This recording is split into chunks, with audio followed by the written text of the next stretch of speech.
Welcome back, Somatic Warriors. Welcome back. So, I really want to talk about a little bit more about embodiment. That's what we're doing here at Somatic Wisdom. We are talking about embodiment and what it means to be embodied, practices, how to get there, lots of ways, lots of pathways to finding embodiment practices that work for us. And what I want to talk about is why, a little bit more about why. Why should we be considering embodiment practices? Why is this something that we need to pay attention to? And,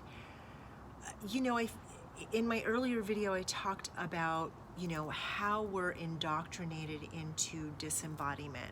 It's a culture, it's a narrative, it's a culture that begins very early with many influences, social narratives, educational platforms, familial influences, lots of interjects from family narratives, family stories, maybe not healthy behaviors.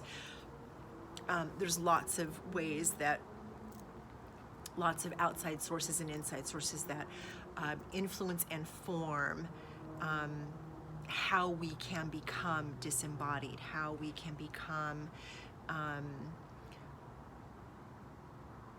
how our bodies can become an enemy, right? How we can all of a sudden turn to our body and say, "You're betraying me." And that happens where we look at the body, our own body, and feel a sense of betrayal. You're no longer my ally. And my goal is to be able to share practices with you through information, through interviews, resources that can lead you to returning to your body as an ally, as an anchor, as a grounding source of wealth and abundance and love and appreciation and partnership, returning to the sacred vessel that our bodies can be. So the first one is, the most important one is intuition and what we call the gut instinct, right? What does your gut tell you? What do your instincts say about XYZ? How would you solve this situation in your life, A, B, C, whatever it is? And we quite often look outside of ourselves. Oh my God, this thing is happening. What would you do? Get on the Googles and we start looking something up. And we may do valid research around something. What do the doctors say about this? What does the medical community say? What does the psychological community say? What do the bank industries say? What do the fools on Wall Street have to say about this particular?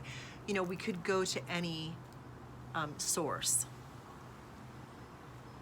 But very rarely do we go within and say, what is my gut telling me about this? And this has been coming up in conversation, especially in the last 48 hours, around going to outside sources. What does this person say? What does that person say? What does this source say? What does this doctor say? What do the people say? What is social media talking about right now? Whatever it is. But what does our gut tell us? What does our heart say about this question that we're sitting with? And when we're disembodied, when we're not present, respectful, listening, grounded with ourselves, it's hard to hear that. It's hard to hear the grace and the wisdom that can come from within. And that is probably the main reason that becoming embodied for me is so important, not just to me, but to be able to share with other people that there are ways to become more embodied, and through that we can gain an endless abundance of information and resources to help us navigate life, so that we all aren't always faced with the dilemma of having to go to an outside source.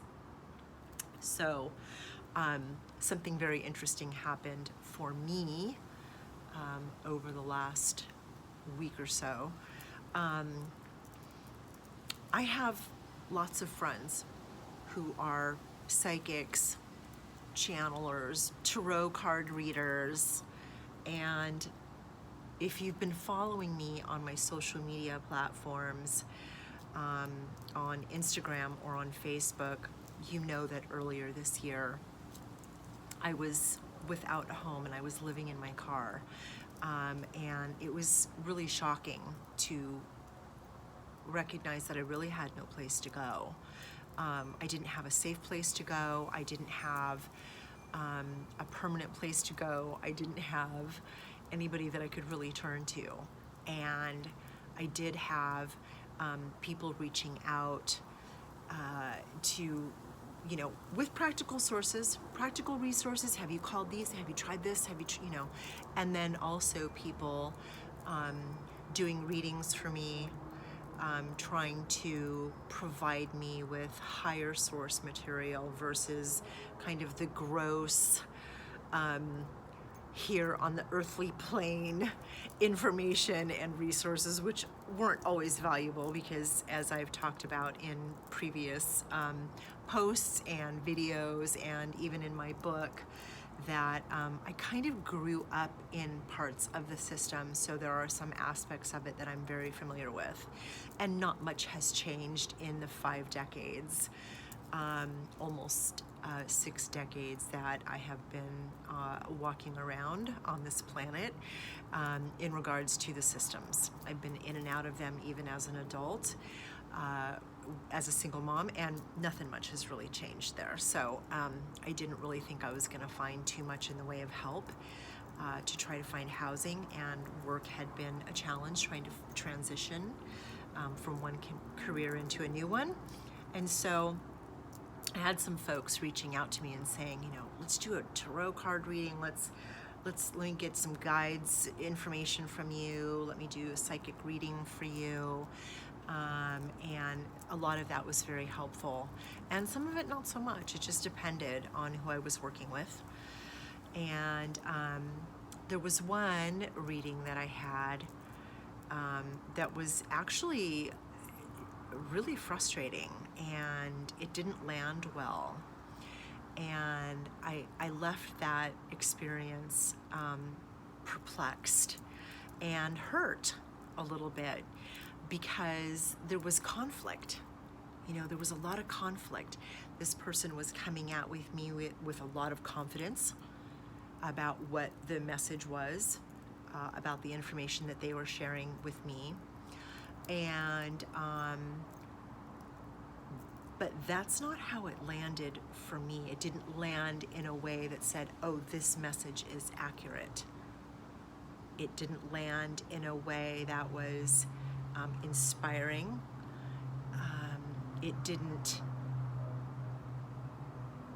It hurt. Actually, it hurt. And the conflict was so strong, because my gut and my internal compass was telling me, actually, that information is wrong. It's wrong. That information is inaccurate. And my gut was saying, we're not sure why, but that information isn't true. And that message from within me was so powerful. So I almost laughed out loud. And I thought, oh, don't do that. because I didn't want to embarrass this person, right? I didn't want to hurt them. I didn't want to hurt their feelings. I didn't want to, there was a little bit of people pleasing going on there because I've known this person for a very long time. But it was so, so deeply rewarding for me to recognize the conflict between the message I was being given and what my own intuition and gut was telling me was true. And to be able to recognize that, to acknowledge internally and say, oh, there's conflict here. I'm not going to buy into that. I don't have to be convinced that what this person is telling me is accurate and true and the only way, simply because the message that I'm getting from within, a gut feeling, tells me something different. That took time to be able to listen to my own gut, to be able to discern, is that intuition or is that fear? Is that an intrusive thought? Is that a fear-based, anxiety-ridden rabbit hole? Or is that a grounded response from my own somatic intuition?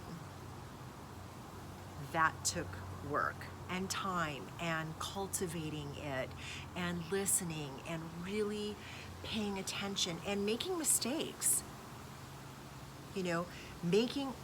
Okay, I don't know if it's the brain or if it's my gut, and I'm just gonna make the decision, and I make the decision based on the information that I think is coming from my gut, but it's really my brain, and I think that's the best one because it's the logical one, right? The left hemisphere, thinking it, analyzing it, cognitively examining the whole thing, looking at all the facts, and then the bottom falls out because I've made this decision and I haven't listened to my gut, and it's just a shit show, right? And I think, well, yeah, that was not the best decision. I've done that more than once. I've made a decision based in fear and thinking mind versus my cognitive, gut, deep well of intuitive knowledge. And those have been heavy, heavy costs, heavy, heavy prices to pay for those kinds of decisions. And so,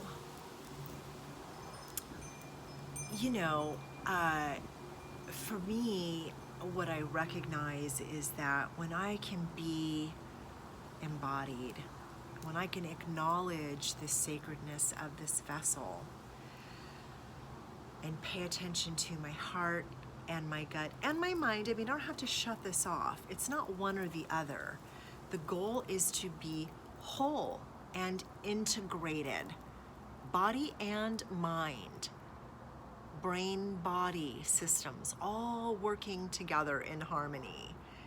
I don't want to shut off and disconnect from my cognition and my logical mind and my brain that is thinking and analyzing. I don't want one at the expense of the other. The goal, embodiment, again, awareness, mindful awareness of being in my body. And that means that they're working together.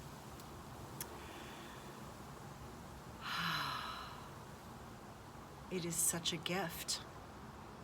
It really is a gift that I've earned, that I've been working toward for a very long time. And for some folks, maybe they're just born that way. Maybe they're just born embodied. I don't mean the gymnast. I don't mean the triathlete. I don't mean the kid that's been playing hockey since they were 5. Because sometimes extreme sports and being encouraged to be a top athlete from a very early age leads to injury, because those sports platforms want you to get out there and make it happen. One more practice run, hit it hard, walk it off, just get back out there. And sometimes those injuries are permanent. And sometimes those injuries have really dire consequences. And that's not always embodiment. If we're getting the message of pain and we're being told to ignore it, that is not embodiment. That is the antithesis of embodiment. So when I'm talking about embodiment from a child's perspective, they're just aware, I don't like this tag. I don't like these socks. I don't like those pants, they rub. I don't like these shoes, they feel weird. I don't like the way that smells, it's gross. Don't touch me. Don't hug me. Don't kiss my face. Those are all forms of embodiment. The sense perceptions, what we see, what we smell, what we touch, what we taste, what we hear. I don't like that bell, turn it off. I don't like that sound. Those are all embodiment tools, sources of information, resources. It's embodiment. That's what that is. If your kid's telling you, or your partner is telling you they don't like something, try to respect that. Listen to that message. That is a source of embodiment. That means they are honoring their body. They're honoring the message that they are getting from their body. Ooh, I really like the water. Oh, that feels so good. Oh, I love it when you rub my tummy. I love it when you massage my head. I like that lotion, Mommy. It smells really good. Can I have more? I love it when you make that coffee. Oh, it just smells so good in the morning. I just really appreciate the laundry soap. That smell is so fresh. I don't like that laundry soap. It has too smelly. I like the plain one. Those are all messages from the body. That's what it means to be embodied. Listening, trusting, honoring all of that information. If that's new for you, if that's an understanding that you didn't have before, amen. Yeehaw. Wahoo! That's it. Because that really is information from our sense perceptions. And those are so, so important. Because if we're dismissing that and discounting that in our partner, in our families, from our children, we are telling them that their intuition, their somatic wisdom, and the messages and the way that they want to honor their own bodies isn't important to us. And we don't have time for that. And we're not going to listen to that. We are teaching them to shut down the information that they are getting from their bodies. And that's not what we're trying to do. So if somebody told you that your hunger pain wasn't important and you had to wait until lunchtime or dinner time, or that it's too bad you don't like the smell of your broccoli, you're gonna eat it anyway because it's good for you,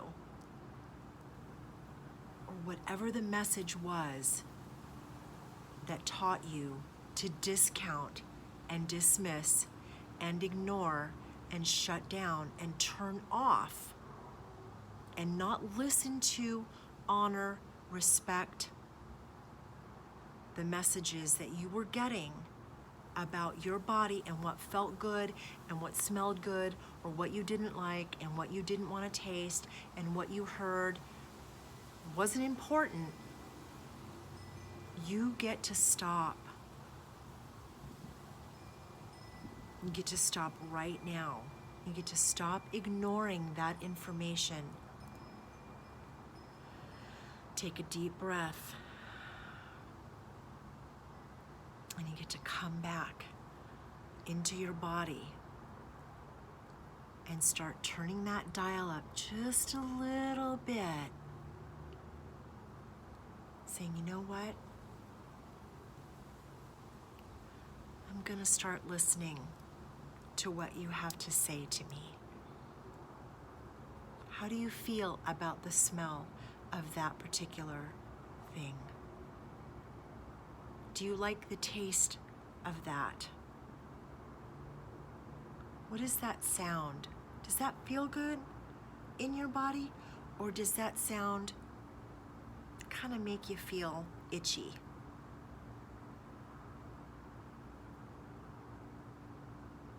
Does the feeling of that shirt give you comfort, or does it bug? Does it bug? Does it just bother you? Does it feel scratchy? You have this within. It's just a matter of reconnecting to it, returning to your own body and saying, you know what?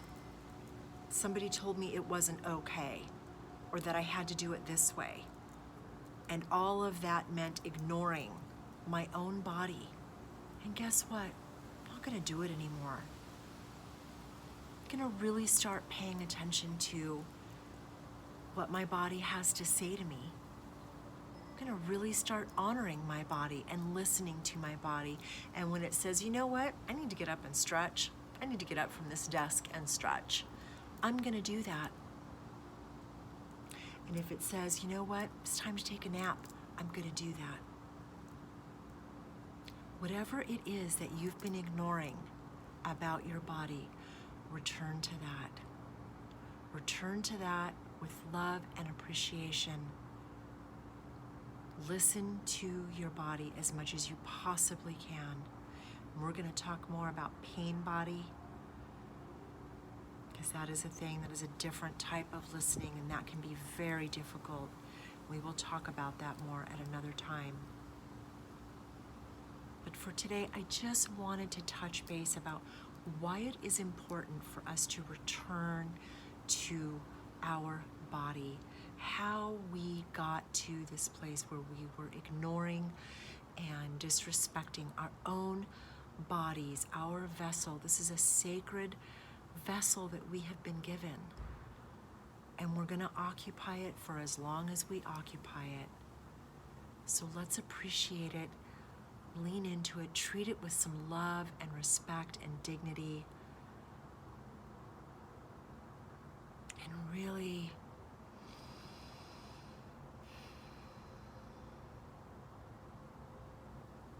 return to the amazement that can exist about our body, because it's a very cool place to be. So that is it for tonight, Somatic Warriors. I just am so excited about this channel.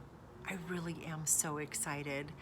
I've got so much prepared, and again, lots of folks we want to be interviewing.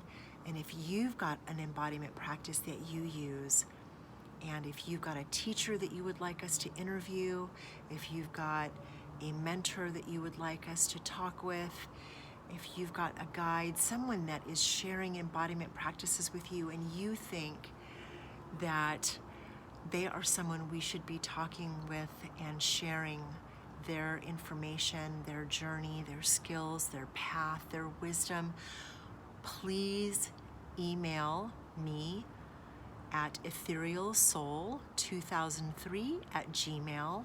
befriending.com. I would love to hear from you, absolutely love to hear from you.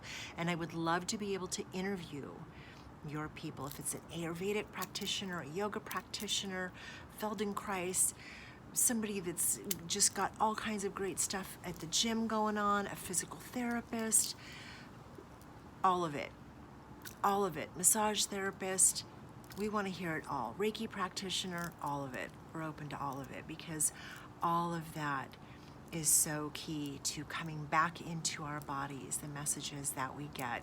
So I love you. Thank you so much for being here this evening, and I hope you are well, and take care, and we'll be back again. I hope tomorrow night. We'll see how this day unfolds tomorrow. So it's November 20th. Take good care of yourselves, treat yourselves well, and we'll talk again soon.